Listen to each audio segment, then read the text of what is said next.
A dangerous drive which sent a school bus off course and where it stopped. Curfew crackdown isn't working in Prince George's County. We're looking at crime trends since it's been put in place.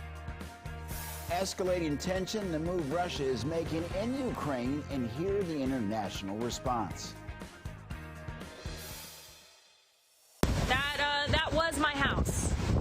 My house is gone.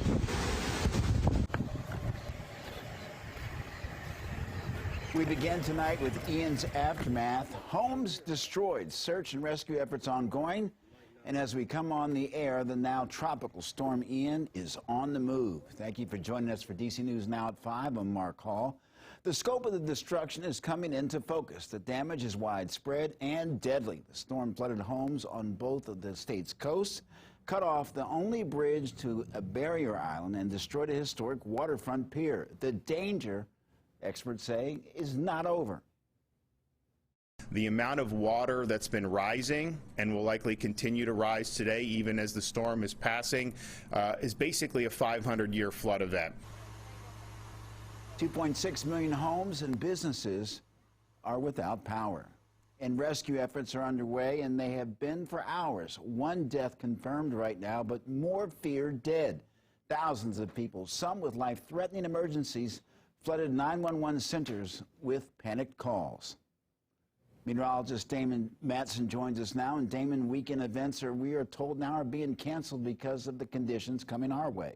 Yeah, exactly, Mark. We do have some rain in the forecast, so those outdoor events, things will be a little bit tricky across our area, and we will dive into that in just a second. But reiterating the impact that this system brought on the state of Florida, you see all the different counties highlighted here and the power outages associated with that. These darker maroon reds, purples, indicating over 1 million people in those counties alone that don't have power right now in the state of Florida. And again, the estimates go closer to almost 2.5 million people in the state of Florida without power, with this system really bringing all of that surge, the wind, and of course, the heavy rainfall cannot be understated. Again, we have this swath right across the heart of Florida with estimates nearing 15, if not 20 inches, devastating flooding taking shape even on the inland portions and toward the Atlantic side of the state as well. So the impact of this storm is far-reaching, and it will be felt for quite some time. Now, this is the latest update, and we do now have a hurricane once again. Ian has strengthened back to a Category 1 hurricane as of the 5 p.m. update just a few minutes ago, with wind speeds at 75 miles an hour, just into that threshold again for hurricane status, and it's going to continue its track just off the Atlantic coast. It's going to make another landfall near Charleston, South Carolina, once we head toward the afternoon and evening hours on Friday. So now the Carolinas are going to be bracing for impact, and this system will weaken rapidly, falling apart as it moves north toward the DMV as we move into this upcoming weekend. And we're already starting to see the very outer edges of Ian rolling into the area. No rainfall yet, but you may have noticed those high clouds out there really filtering out what bit of sunshine we have left on this Thursday. So the clouds, they're already arriving for us here this evening. We will now start to see some showers rolling into parts of southern Maryland and central Virginia by the time we get into your Friday afternoon and evening, followed up by some steadier rainfall. So how much rain could we see, and is it going to be of any major impact to folks across the DMV this upcoming weekend? We'll let you know all of that and more coming up in your full forecast here in just a bit. All right, Damon, thank you. In Northport, Florida, homes, businesses, and more destroyed. Reporter Jack Royer looks at the early impact on the community. No gas at gas stations is the least of the problems here in Northport, Florida. Scenes like this are all too common along US 41. As the sun has come up, people who live here have begun to see the destruction that Hurricane Ian brought. Before the light of day, Sam Kostov showed up to see the damage at his grocery store.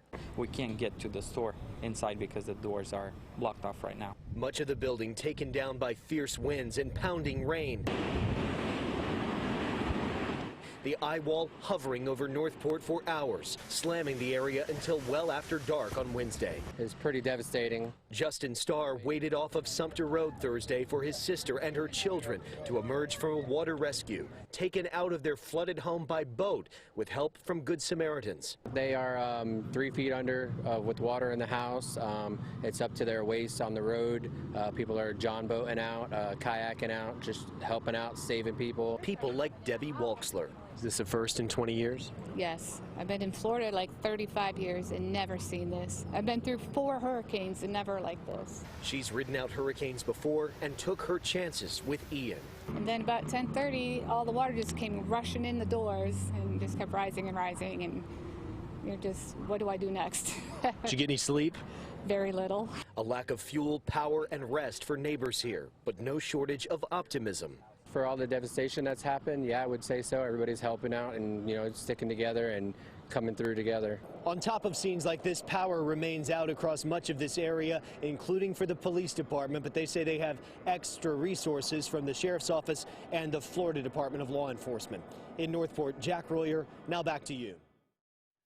Well, new tonight as Florida recovers and southern states brace for Ian's impact, a local animal rescue organization opens its doors for displaced pets. The Lost Dog and Cat Rescue Foundation has partnered with the Bissell Pet Foundation to take in 60 dogs and cats impacted by the storm. The animals will be brought here from the Florida shelters, and if you're interested in getting involved, head to their website, which is lostdogrescue.org. And we've partnered with our sister station, WFLA in Tampa, to gather donations for Red Cross relief efforts in Ian's aftermath. And you can scan this QR code with your phone to be routed directly to our Red Cross donation page. Well, breaking news, we're learning new details about the Battle of the Belts event in D.C. News Now's sports director, Derek Forrest, is here with the details. Derek. Yeah, just one day after boxer Dusty Hernandez Harrison said he would still fight this weekend, even with the death of his father. The event has been postponed. In a statement from Events DC, it says, quote, "The decision was made after much consideration and out of respect for the Harrison and Hernandez families. There will be a time to get back to boxing, but this is the time for mourning and remembrance," unquote. Dusty Hernandez Harrison said, "While we are disappointed about the decision to postpone Saturday's show, we understand and support Events DC's decision. I don't plan to take any time off and will continue to train and be ready to step back in the ring when the fight card is rescheduled." While an exact date for the rescheduling of the fight has yet to be announced, the plan is to hold the event before the end of 2022. Mark. Derek, thank you. Well, new details tonight. D.C. police have identified the 73-year-old woman who was found murdered in her home. Gloria Williams of Northwest D.C. was found around noon Sunday, and police think that she was killed with some type of a sharp object. Now, they're offering a $25,000 reward for any information leading to an arrest. Developing now, a school bus slams into a gas station on Forestville Road in Forestville, Maryland. Now, when police, Prince George's County Fire and EMS arrived at the scene, they found one adult hurt and took him to the hospital for help. New tonight, a revision to the move-over law in Maryland's D.C. News Now. Chris Flanagan has the latest details. Chris. Hey, Mark, good afternoon. The move-over law states that drivers must move over one lane or slow down if there's a law enforcement or utility vehicle stopped in the shoulder with their lights flashing. So beginning October 1st, that's Saturday, drivers must move a lane over or slow down for any vehicle that is stopped on the shoulder displaying caution signals. People who fail to do this will receive a $110 fine and 1 point on their license. If not doing this results in a crash, the driver would be fined $150 and receive 3 points. But if the crash results in death or serious injury, the fine would jump to $750. The driver would receive 3 points. So for the safety of you and others, they're asked, please abide by this new addition. I'm Chris Flanagan, DC News Now. Mark, back to you. Hey, Chris, thank you. And developing now new criticism for the metro system many of you use to get around. An audit of the Metro's rails foundation problems ranging from safety to communications to maintenance. It cited almost 10 issues. DC News Now's Katie Ree is live with us to break down the audit. And Katie, you spoke to riders. How are they feeling about this? Good evening, Mark. Now, the latest audit shows a lot of problems relating back to the lack of communication within WMATA. And some of those riders that I spoke to, they weren't surprised in saying that this is almost normal for Metro. And others were just frustrated with the fact that there are constant issues plaguing the train system. Nothing really surprises me in terms of the gaps. It's more about how they continually cannot find ways to improve the system. In the latest audit by the Washington Metro Rail Safety Commission, 9 things were cited, and WMATA needs to create a plan to address them. It found issues within the communication system, reporting that Metro is not properly addressing or even documenting problems. It also cited a lack of training for some employees. You look around and you wonder if your car is going to get rear-ended or potentially be the one driving into the back of another train. You think about how close you are to the conductor bay in case you want to overhear the communications that are coming in from the operations control in case there's a smoking incident. The audit also reported poor condition of communication rooms necessary for train systems to function, as well as improper storage of equipment, which could cause some systems to fail, creating more safety issues for staff, riders, and emergency personnel. Some riders I spoke to said they're hesitant to ride the Metro train again. After hearing about all this, I don't feel comfortable going on the train, getting on the train. Like, I'm very hesitant. Even though I would say it's kind of less convenient than the Metro, I feel safer and more comfortable using the bus. WMATA has responded to the audit saying, in part, we will work to implement corrective actions to address the WMSC's findings and recommendations without delay. But some riders aren't holding their breath, but they don't have another way to get around. Truthfully, I don't think I can afford a car, so I'm stuck using the Metro either way. The lack of alternatives, considering the traffic in the area, is so outrageous that unfortunately you're kind of stuck with it. Now, WMATA has 30 days to respond to each of these findings. But for now, reporting live outside of McPherson Square Station, Katie Reed, DC News Now.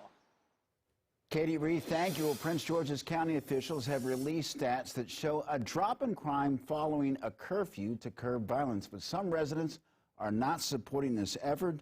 DC News Now's Leonard Fleming joins us with the latest. And, of course, Leonard, you've been talking to residents. I guess it's split. It depends on who you talk to.